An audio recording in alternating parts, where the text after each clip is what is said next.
bien sûr. C'est le plaisir de vous voir. À l'intérieur du logement, la situation semble un peu tendue. Elle jette tout par la fenêtre, elle machin, elle monte, elle descend, elle ferme la porte, elle redescend, elle vous ceci. Elle a pris des coussins, les ciseaux, elle voulait couper les coussins. Écoutez, Elle a pris son traitement.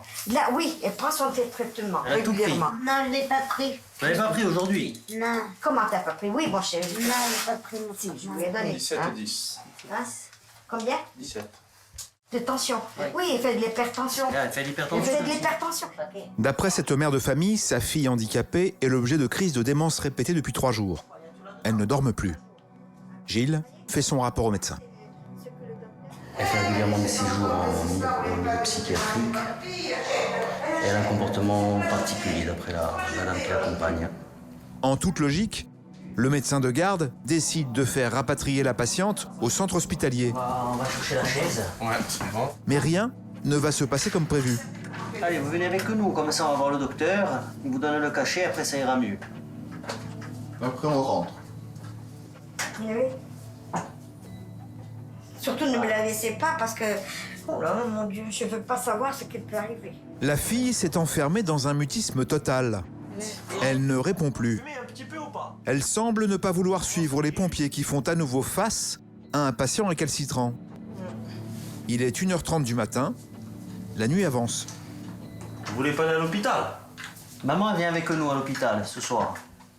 Tu veux? Tu veux, ma chérie? On n'est pas loin, on est juste à côté. Elle vous accompagne.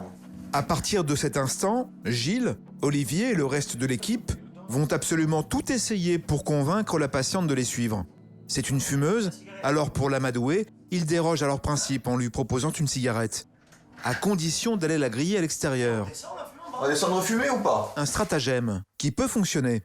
On va pas fumer dedans. Celle d'1h du matin, c'est la meilleure. C'est pas bien. On va pas fumer dedans, on va descendre fumer dehors.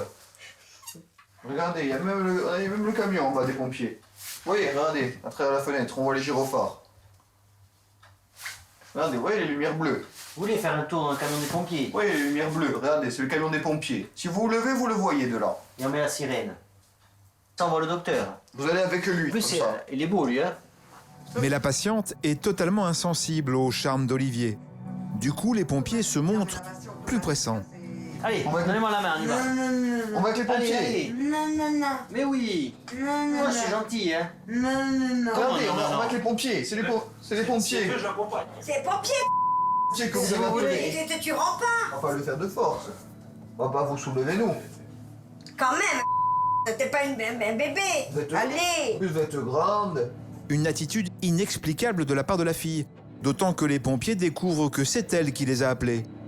Mais rien à faire, elle ne veut pas bouger.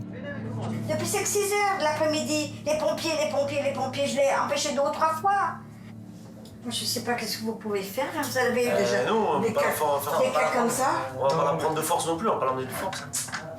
Écoutez, j'ai eu le médecin du SAMU au téléphone. Donc, comme actuellement elle n'est pas agitée, Oui, on va la laisser à la maison. oui. S'il y a un souci, vous nous rappelez. On reviendra avec les pompiers et un médecin. Devant une personne qui refuse d'être emmenée à l'hôpital, les pompiers n'ont pas d'autre choix que de faire signer une décharge. Vous signez là. Et s'il y a un problème, si vraiment elle est agressive ou quoi que ce soit, vous nous rappelez et on reviendra avec le médecin. Là, il y a un problème, il y en a. Seulement, moi, si je ne dors pas, je pourrais pas. On ne pourra pas partir demain. Il faut être sage, hein. Faut pas embêter maman ce soir, hein. D'accord. D'accord? Oui. Vous êtes gentil. C'est se rend compte. 2h30, fin de l'intervention. L'équipage regagne la caserne tout en sachant qu'il peut être rappelé plus tard dans la nuit. Ça vous arrive souvent, ce genre de choses? Assez souvent, ouais. Ça devient de plus en plus notre quotidien. Et ces rappels, on est obligé de revenir. Après, peut-être qu'on reviendra avec un médecin si elle est vraiment agressive avec sa mère ou agressive envers elle, si elle est dangereuse pour elle-même. On reviendra avec un médecin et là, peut-être qu'il lui mettra un petit calmant et on l'emmènera au CH. On rentre à la caserne, on va essayer de faire dodo.